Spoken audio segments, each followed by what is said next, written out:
Puluhan orang wartawan yang berasal dari Koalisi Pers Sumatera Selatan menyambangi gedung Dewan Perwakilan Rakyat Daerah Provinsi Sumatera Selatan.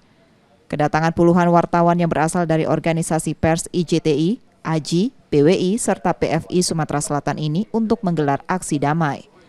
Koalisi Pers Sumatera Selatan menyatakan protes atas draft revisi rancangan undang-undang penyiaran yang dinilai tidak berpihak kepada kemerdekaan pers dan kebebasan berpendapat. Untuk itu, Koalisi Pers Sumsel mendesak DPR dan pemerintah untuk mempertimbangkan ulang draft revisi ini, serta menyerukan kepada seluruh elemen masyarakat, akademisi, dan pemangku kepentingan untuk menolak draft revisi RUU penyiaran. Rekan-rekan media tidak bisa bergerak bebas kalau jika undang-undang itu diterapkan. Karena di situ tertera, kalau kita lihat dan kita ketahui bahwa undang-undang tersebut adalah salah satu undang-undang yang akan melumpuhkan kinerja rekan-rekan media yang ada di Indonesia.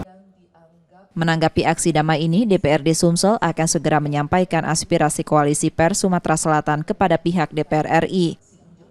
Sehingga apa yang Bapak Ibu sampaikan, rekan-rekan pers sampaikan, tentunya nanti saya sebagai Ketua DPRD akan segera memerintahkan mungkin anggota ataupun dari sekretariatan untuk segera menyampaikan hal ini. Koalisi Pers Sumsel menilai sebagai pilar keempat demokrasi, media massa punya peran strategis dan taktis dalam membangun demokrasi. Nur Muhammad, Kompas TV, Palembang, Sumatera Selatan.